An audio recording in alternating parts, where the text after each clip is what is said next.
Olá, amigos e amigas, participantes desse nosso abençoado estudo semanal do Livro dos Espíritos, né? Coordenado pelas equipes espirituais, sob o comando do nosso Mestre Jesus, ministrado pela nossa Casa Espírita Jesus de Nazaré, de Lorena, estado de São Paulo. Né? Aqui estamos nós, né? Mais uma vez, graças a Deus. Né? Primeiramente, antes de iniciarmos o estudo da questão da semana, vamos elevando o nosso pensamento ao Pai, através da figura do Mestre Jesus, agradecendo a Ele por essa oportunidade bendita, pedindo luz, compreensão, equilíbrio, harmonia para a nossa vida, para o nosso espírito, para a nossa essência, que é a nossa espiritualidade. Graças a Deus. Então, a questão de hoje do estudo é a 375, onde Kardec pergunta: qual na loucura a situação do espírito? Interessante. Resposta: o espírito, quando em liberdade, recebe diretamente suas impressões e diretamente exerce sua ação sobre a matéria. Então já estamos vendo aí, é como se fosse uma via de mão dupla. Vai explicar melhor mais à frente.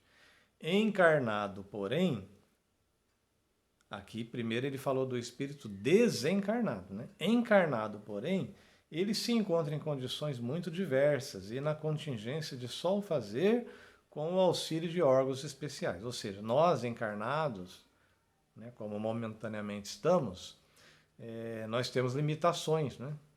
O nosso corpo físico impõe essas limitações, né, para o nosso bem. Né? Nós precisamos utilizar, né, muitas vezes, mais um sentido que outro, mais um recurso que outro.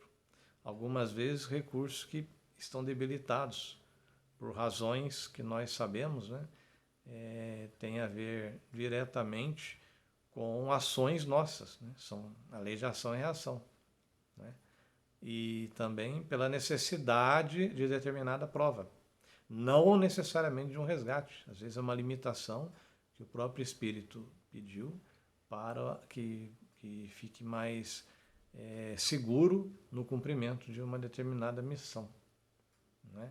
Mas, via de regra, está ligado a fatos do passado, que nós cometemos no passado. Ele vai explicar mais à frente.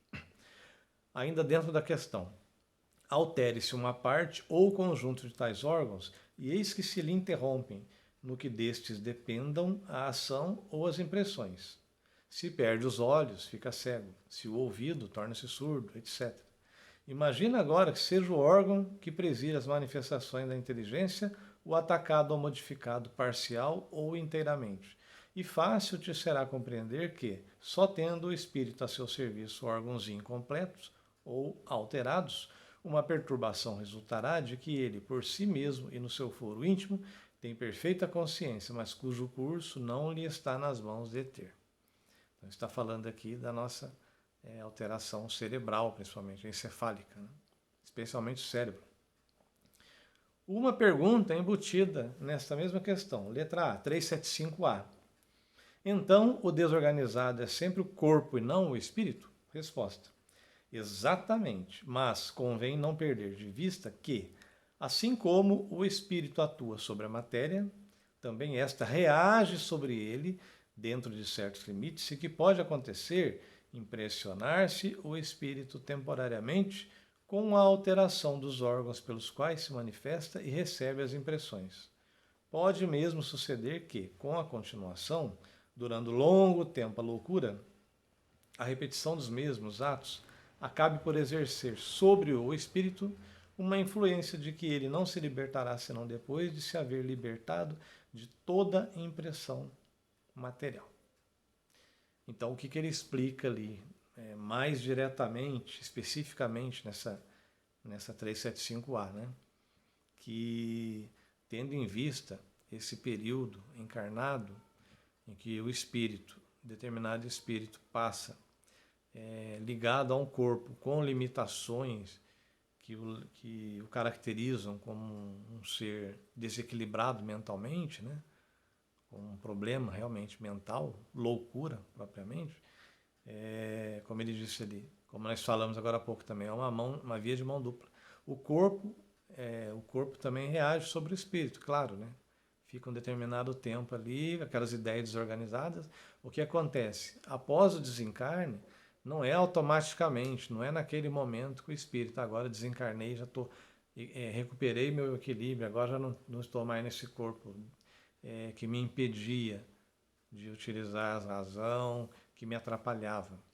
É claro que há casos em que o espírito, dependendo do seu grau de evolução, se ele passou bem pela prova, né, pelas provas e expiações que estava sujeito, ele pode até conseguir. Mas normalmente fica um certo tempo ainda perturbado, né, preso àquele condicionamento, né, todas aquelas ideias que carrega, porque as ideias são nossas como espírito, são atributos nossos, do espírito. Né, as ideias são nossas, do espírito nosso.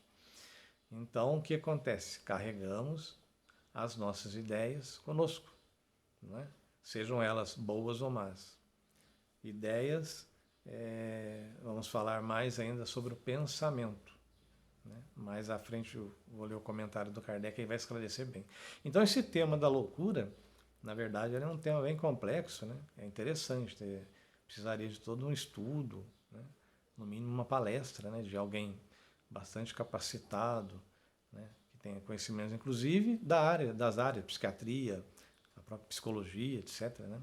Seria muito interessante. Existem, se a gente procurar no YouTube, existe isso aí.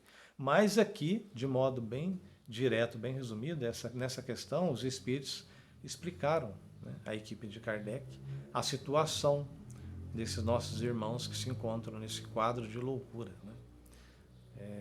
E tem várias origens. Vamos ver aqui, antes de partir para o comentário do Kardec, quem puder procurar também na íntegra, é bem curtinho, tem no YouTube também, da Rádio Boa Nova, um tema que fala sobre o que o Espiritismo diz sobre a doença mental. Publicado por Rádio Boa Nova. Então, um pequeno trecho aqui. O dicionário define a loucura como um distúrbio, alteração mental que é caracterizada pelo afastamento do indivíduo de seus métodos habituais de pensar, agir e sentir. E as causas desse distúrbio podem ser tanto orgânica como espiritual. A ciência nunca soube explicar a causa das doenças mentais, o porquê de algumas pessoas em algum momento da vida começarem a apresentar alguma insanidade, já que a psiquiatria analisa o cérebro por meio de barreiras do corpo material. A doutrina espírita, através de Allan Kardec e da codificação, nos apresenta a um elemento essencial para esse entendimento, o espírito, né? Que é aquele que viveu e viverá em várias existências por meio de reencarnações e que ainda quando desencarnado percebe tudo o que produziu desde a sua criação, podendo assim analisar o que deverá reprogramar para a próxima encarnação. O Espiritismo, através da lei da reencarnação, nos ensina que a questão das causas atuais e passadas de nossas aflições são frutos do que produzimos anteriormente, ou seja, sofremos, somos felizes de acordo com o que fomos construindo ao longo de nossas existências. Com isso, a loucura ou doença mental pode ser encarada sob esse mesmo prisma, ou seja, como um reflexo de uma atitude passada. De acordo com Emmanuel e Joana de Ângeles, existem várias causas para a loucura, que são geradas por faltas em uma existência anterior. Por exemplo, o exagero na vida humana, ou o uso errado das faculdades mentais e até mesmo suicídio. E ele segue explicando. A loucura pode ser desencadeada também por um processo obsessivo, já que a obsessão é um mecanismo de cobrança do desencarnado ao encarnado. Por exemplo, vítima e algoz podem reencarnar em papéis trocados e ainda essa influência pode levar o obsediado a desenvolver deficiência mental. Aí ele traz uma frase de Allan Kardec. A calma e a resignação adquiridas na maneira de encarar a vida terrena e a fé no futuro dão ao espírito uma serenidade que é o melhor preservativo da loucura e do suicídio. Allan Kardec. Bem, então, tem outros links, né? Quem puder depois vale a pena aprofundar um pouco mais, né? Mas basicamente a gente viu que está alinhado com o que a resposta dos espíritos foi dada. E agora o comentário de Miramês, para esclarecer ainda um pouco mais. Miramês também explica de uma maneira bem clara. Então, o comentário de Miramês. O pensamento tem uma grande função no espírito. Há de despertar nas entranhas da alma as qualidades espirituais, em forma de talentos de luz, onde Deus depositou todo o seu amor. O pensamento, em seus fundamentos, vem de Deus, como força divina, de modo que o ser humano, ou mesmo o espírito livre, plasme nele o que ele, espírito, é na conjuntura que a escala a qual atingiu oferece. Torna-se semente, de forma que somos responsáveis pelo que semeamos, ação e reação. A loucura é uma distorção da força mental em uma ou várias reencarnações. Ela não tem o poder de desequilibrar o espírito, que é toda harmonia, por ter saído da harmonia superior, mas causa-lhe impressões, como que condicionamento das ideias que o próprio espírito formula. As ideias são filhas de quem as faz, só que não tem o poder de desarmonizar as fibras mais íntimas da alma. São como sugestões que levam ao desequilíbrio alguns corpos que servem ao espírito como veste e formam um clima de perturbação onde vive a alma. Estamos tentando dizer que a obra de Deus é perfeita. A razão pura nos diz que de mãos perfeitas não pode nascer imperfeição. Olha só. O espírito foi criado simples e ignorante, porém, com todos os recursos de se tornar um pequeno sol diante da criação. É neste sentido que quase sempre trocamos a palavra evolução por despertamento dos dons da alma. O espírito, ao receber um corpo, se esse traz alguma deficiência, sofre o empecilho, de modo que suas faculdades sejam reduzidas ou mesmo paralisadas. Ele não perde os seus dons, mas que são imperturbáveis na sua moradia de origem. Se uma pessoa, moradia de origem, aqui é a nossa essência espiritual, né? Se uma pessoa perde a vista, o dom de enxergar fica suspenso enquanto os olhos não lhes deem esses meios livres de observar o ambiente material. Assim acontece com os ouvidos, a palavra, etc. A loucura é um estado patológico deficiente. O cérebro em decadência não pode dar ao espírito condições normais de expressar com serenidade a sua inteligência. No entanto, nos diz o Livro dos Espíritos que, em muitos casos, o espírito livre mantém-se louco por causa da sequência de ideias desorganizadas que repetiu durante a existência toda. É, pois, o condicionamento de pensamentos inferiores, da violência, que criaram o ambiente no espírito sem violentar definitivamente a sua intimidade. Quer dizer, não é um quadro definitivo, né? É um quadro passageiro. Com certeza existem tratamentos lá muito mais avançados que aqui, né? Lá, dizemos, no plano espiritual, quando desencarnamos. Nós sabemos disso, a literatura espírita é rica em exemplos desse tipo, né? Espíritos que são socorridos em condições terríveis de desequilíbrio e são tratados, né? Não à força, né? Há casos em que se usa de força, de energia, verdadeiras prisões, mas são casos específicos de espíritos que ainda enraizados na maldade, é diferente. O desequilíbrio propriamente, ele é tratado sim. Até para esses espíritos enraizados no mal, é dado um tempo, por isso muitas vezes ficam presos, né?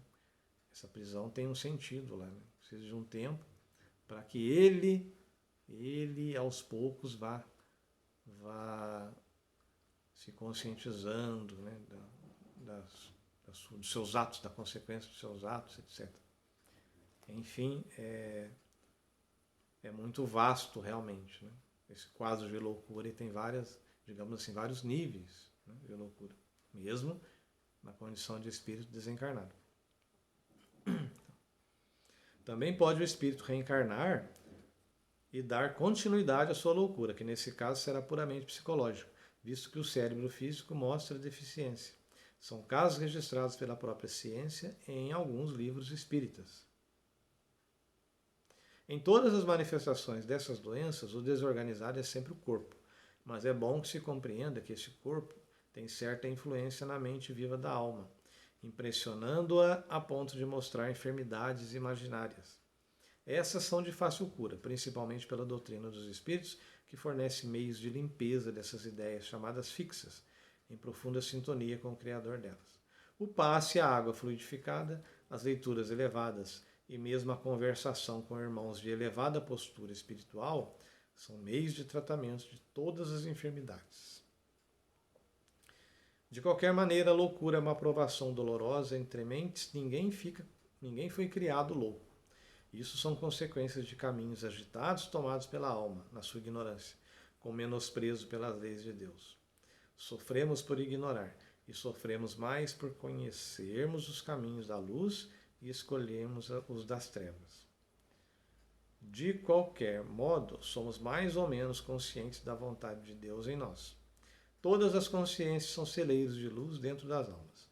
Quando o espírito se libertar de todas as impressões materiais, de todas as paixões da terra, ele estará se aproximando da verdade, passando a vivê-la, tornar-se-á livre. Palavras aí de Miramês. Então, bem esclarecido. É isso, tá? Muita paz a todos, então. Mais uma vez reforçamos, né, como na prece inicial.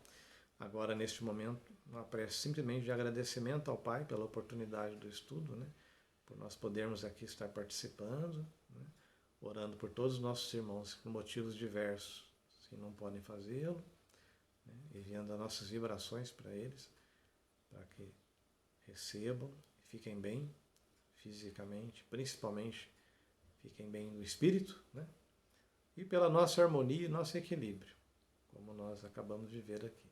Que nós possamos caminhar com serenidade, com equilíbrio, corrigindo os nossos equívocos, né? Os nossos erros, nos acertando, né? Na contabilidade divina aí, para a gente poder